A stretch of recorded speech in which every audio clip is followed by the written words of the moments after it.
Assalamualaikum warahmatullahi wabarakatuh. Selamat datang di video presentasi saya. Perkenalkan, nama saya Vidya Amalia, mahasiswa Universitas Islam Negeri Sumatera Utara, Medan. Program Studi Pendidikan Guru Madrasah Ibtidaiyah semester 2. Video ini saya buat untuk memenuhi tugas mata kuliah Metodologi Penelitian Kuantitatif dengan dosen pengampu Ibu Eva Juliana Ritonga, MPD. Pada kesempatan ini, saya akan menyampaikan materi tentang pelaksanaan dan pengumpulan data penelitian. Langsung saja, mari kita mulai. Kita mulai dari hal yang paling mendasar. Apa sebenarnya yang dimaksud dengan pengumpulan data? Pengumpulan data adalah sebuah proses sistematis yang dilakukan oleh peneliti untuk memperoleh informasi yang relevan, akurat, dan dapat dipercaya dari berbagai sumber. Kata sistematis di sini sangat penting. Artinya, proses ini tidak dilakukan secara sembarangan, melainkan harus terencana, terstruktur, dan mengikuti prosedur yang jelas. Menurut Sugiono, pada tahun 2019, pengumpulan data merupakan langkah paling strategis dalam penelitian. Mengapa disebut paling strategis? Karena seluruh proses penelitian dari perumusan masalah, analisis data, hingga penarikan kesimpulan, semuanya bergantung pada kualitas data yang kita kumpulkan. Jika data yang dikumpulkan keliru, maka seluruh hasil penelitian pun menjadi tidak valid. Lalu, apa sebenarnya tujuan dari pengumpulan data itu? Ada 3 tujuan utama yang perlu kita pahami. Tujuan pertama adalah untuk menjawab rumusan masalah penelitian. Setiap penelitian pasti berangkat dari sebuah pertanyaan atau masalah. Data yang kita kumpulkan itulah yang nantinya akan memberikan jawaban atas pertanyaan tersebut. Tujuan kedua adalah untuk menguji hipotesis. Hipotesis adalah dugaan sementara peneliti terhadap suatu fenomena. Melalui data yang terkumpul, kita bisa membuktikan apakah dugaan tersebut benar atau tidak. Dan tujuan ketiga adalah untuk mendapatkan data yang sesuai dengan tujuan penelitian. Artinya, data yang kita cari harus relevan dan tepat sasaran, tidak asal mengumpulkan informasi yang tidak berkaitan. Setelah memahami definisi pengumpulan data, sekarang saya akan membahas mengapa pengumpulan data itu begitu penting dalam sebuah penelitian. Pengumpulan data harus dilakukan dengan memperhatikan 3 hal utama. Pertama, perencanaan yang matang. Sebelum terjun ke lapangan, peneliti harus sudah merencanakan dengan detail apa yang ingin dikumpulkan, dari siapa, kapan, di mana, dan bagaimana caranya. Kedua, metode yang tepat. Tidak semua metode cocok untuk semua jenis penelitian. Pemilihan metode harus disesuaikan dengan tujuan penelitian, jenis data yang dibutuhkan, serta karakteristik subjek penelitian. Ketiga, instrumen yang tepat. Instrumen adalah alat yang digunakan untuk mengumpulkan data. Instrumen yang tidak tepat akan menghasilkan data yang tidak akurat. Ketiga, hal ini bertujuan agar data yang diperoleh benar-benar mencerminkan realitas yang sesungguhnya dan sesuai dengan tujuan penelitian yang telah ditetapkan. Bayangkan seperti sebuah bangunan. Jika fondasinya tidak kuat, maka seluruh bangunan di atasnya akan ikut goyah. Begitu pula dengan penelitian. Jika datanya tidak berkualitas, maka kesimpulannya pun tidak dapat dipertanggungjawabkan. Selanjutnya, jenis-jenis data dalam penelitian. Data dalam penelitian dibagi menjadi 2 jenis utama, dan pemahaman tentang keduanya sangat penting agar kita bisa menentukan strategi pengumpulan data yang paling tepat. Yang pertama adalah data primer. Data primer adalah data yang diperoleh langsung oleh peneliti dari sumber pertamanya. Artinya, peneliti sendiri yang terjun ke lapangan untuk mengumpulkan data tersebut.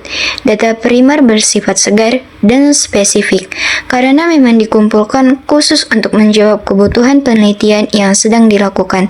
Contoh teknik pengumpulan data primer antara lain adalah wawancara langsung, observasi di lapangan, penyebaran kuesioner, serta eksperimen atau uji coba. Kelebihan dan kekurangan data primer. Data primer memiliki kelebihan yang sangat menonjol, yaitu data yang dihasilkan lebih akurat dan spesifik karena benar-benar disesuaikan dengan kebutuhan penelitian. Namun, di sisi lain, pengumpulan data primer juga memiliki kekurangan, membutuhkan waktu, biaya, dan tenaga yang jauh lebih banyak dibandingkan dengan cara lain. Data sekunder. Nah, disinilah jenis data yang kedua hadir sebagai alternatif, yaitu data sekunder. Data sekunder adalah data yang sudah dikumpulkan dan dipublikasikan oleh pihak lain sebelumnya. Artinya, peneliti tidak perlu mengumpulkan sendiri dari awal, cukup memanfaatkan data yang sudah ada. Contoh sumber data sekunder antara lain laporan pemerintah, jurnal ilmiah, buku teks, dokumen perusahaan, dan data statistik nasional seperti data dari Badan Pusat Statistik. Data sekunder lebih hemat waktu dan biaya. Baik, sekarang saya akan membahas bagaimana cara mengumpulkan data, yaitu metode dan teknik pengumpulan data. Ada 5 metode utama yang akan saya bahas. Metode pertama adalah wawancara. Wawancara adalah percakapan langsung antara peneliti dengan responden untuk menggali informasi secara mendalam. Wawancara memungkinkan peneliti untuk mendapatkan data yang kaya dan detail, karena ada interaksi langsung yang memungkinkan pertanyaan lanjutan. Wawancara terbagi menjadi 3 jenis utama. Yang pertama adalah wawancara terstruktur, di mana peneliti sudah menyiapkan daftar pertanyaan yang tepat dan berurutan. Jenis ini memudahkan perbandingan data antara responden karena semua ditanya hal yang sama. Yang kedua adalah wawancara semi terstruktur. Jenis ini memiliki paduan umum, tetapi fleksibel. Artinya, peneliti bisa mengajukan pertanyaan lanjutan sesuai arah jawaban responden. Wawancara semi terstruktur banyak digunakan dalam penelitian kualitatif karena memberikan kedalaman informasi yang lebih baik. Dan yang ketiga adalah wawancara mendalam, yaitu wawancara tanpa panduan yang kaku, memberikan kebebasan penuh pada informan untuk bercerita. Jenis ini cocok untuk menggali pengalaman atau perspektif personal yang unik. Metode kedua adalah kuesioner atau angket. Kuesioner adalah instrumen berupa daftar pertanyaan atau pernyataan tertulis yang dijawab sendiri oleh responden. Metode ini sangat populer dalam penelitian kuantitatif karena efisien, bisa menjangkau banyak responden dalam waktu yang relatif singkat, dan hasilnya mudah diolah secara statistik. Metode ketiga adalah observasi. Observasi adalah pengumpulan data melalui pengamatan langsung terhadap objek, fenomena, atau perilaku yang menjadi fokus penelitian. Kelebihan utama observasi adalah menghasilkan data yang otentik, karena peneliti menyaksikan sendiri apa yang terjadi, bukan sekadar mengandalkan cerita orang lain. Observasi sangat cocok digunakan saat peneliti ingin memahami perilaku alami subjek dalam konteks nyata. Metode keempat adalah studi dokumentasi atau literatur. Ini adalah teknik pengumpulan data dengan cara mengkaji dokumen-dokumen yang relevan dengan penelitian. Dokumen tersebut bisa berupa dokumen tertulis seperti laporan dan catatan resmi, dokumen gambar seperti foto atau diagram, maupun dokumen elektronik seperti arsip digital. Studi dokumentasi sangat berguna untuk melengkapi data primer atau sebagai sumber data utama dalam penelitian historis. Dan metode kelima adalah Focus Group Discussion atau FGD. yang dalam bahasa Indonesia dikenal sebagai diskusi kelompok terfokus. FGD adalah teknik pengumpulan data yang melibatkan sekelompok kecil orang, biasanya antara 6 hingga 12 peserta yang berdiskusi mengenai suatu topik tertentu, dipandu oleh seorang fasilitator atau moderator. Yang membuat FGD unik adalah sifatnya yang interaktif dan dinamis. Dalam FGD, peserta tidak hanya merespon peneliti, tetapi juga saling merespon satu sama lain. Interaksi inilah yang menghasilkan data kaya berupa persepsi, sikap, pendapat, dan pengalaman yang mungkin tidak muncul dalam wawancara individu biasa. FGD sangat efektif digunakan ketika peneliti ingin memahami bagaimana suatu kelompok masyarakat memaknai suatu fenomena tertentu. Sudah mengetahui metode-metodenya, peneliti juga perlu mempersiapkan instrumen yang akan digunakan. Instrumen penelitian adalah alat yang digunakan peneliti untuk mengumpulkan data agar hasilnya lebih cermat, lengkap, dan sistematis. Penyusunan instrumen yang baik harus mencakup blueprint yang memetakan indikator dari setiap dimensi, serta penulisan pertanyaan yang jelas, tidak ambigu, dan bebas bias. Sebelum digunakan penuh, instrumen perlu diuji coba terlebih dahulu melalui pilot studi. Uji coba skala kecil terhadap responden berkarakteristik serupa. Tujuannya mengidentifikasi pertanyaan yang membingungkan, menentukan item yang tidak mampu membedakan responden, serta memastikan waktu pengisian kuesioner sudah sesuai perkiraan. Instrumen sudah siap, metode sudah dipilih, lantas bagaimana praktiknya di lapangan? Inilah yang akan saya bahas, yaitu prosedur pelaksanaan pengumpulan data. Pelaksanaan pengumpulan data di lapangan mengikuti 6 langkah berurutan. Langkah pertama, persiapan administrasi, mengurus izin penelitian dan surat pengantar. Langkah kedua, sosialisasi, memperkenalkan diri dan membangun kepercayaan dengan calon responden.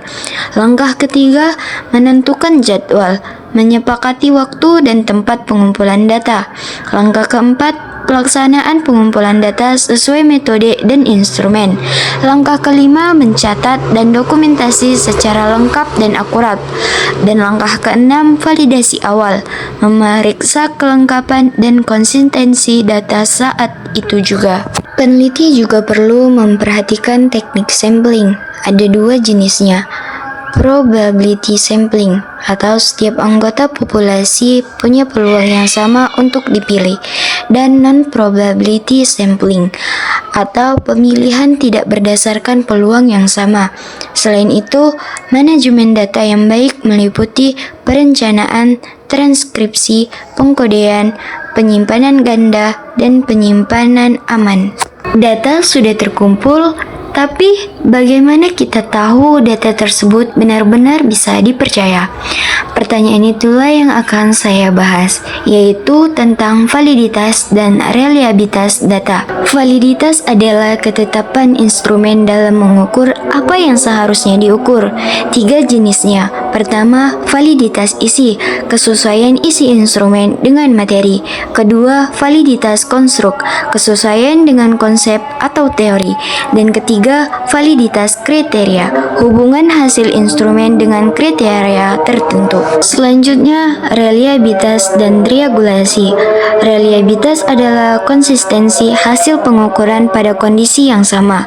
Uji reliabilitas menggunakan alpha Corbex dengan nilai minimal 0,70 sebagai batas instrumen yang baik.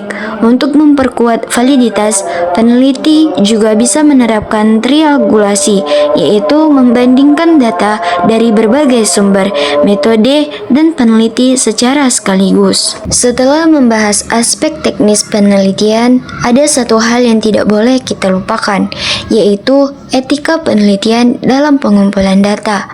Selain aspek teknis, peneliti juga wajib menjunjung tinggi etika. Ada 3 prinsip utama yang harus dipenuhi.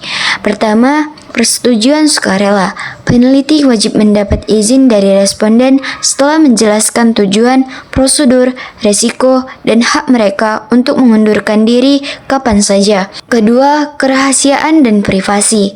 Identitas responden harus dijaga melalui anonimasi, dan data sensitif harus dimusnahkan setelah tidak diperlukan. Ketiga, prinsip etika lainnya. Tidak merugikan responden, memberikan manfaat bagi masyarakat, keadilan dalam pemilihan responden, dan kejujuran ilmiah. Peneliti harus melaporkan data secara jujur, akurat, tanpa pemalsuan. Kesimpulannya, pengumpulan data adalah inti dari sebuah penelitian yang harus direncanakan dengan matang, dilaksanakan dengan metode dan instrumen yang tepat, dijaga kualitasnya melalui validitas dan reliabilitas, serta dilakukan dengan menjunjung tinggi etika penelitian. Semoga materi yang saya sampaikan bermanfaat. Saya Vidya Amalia mengucapkan terima kasih atas perhatian teman-teman sekalian. Mohon maaf apabila ada kekurangan dalam penyampaian saya. Wassalamualaikum warahmatullahi wabarakatuh.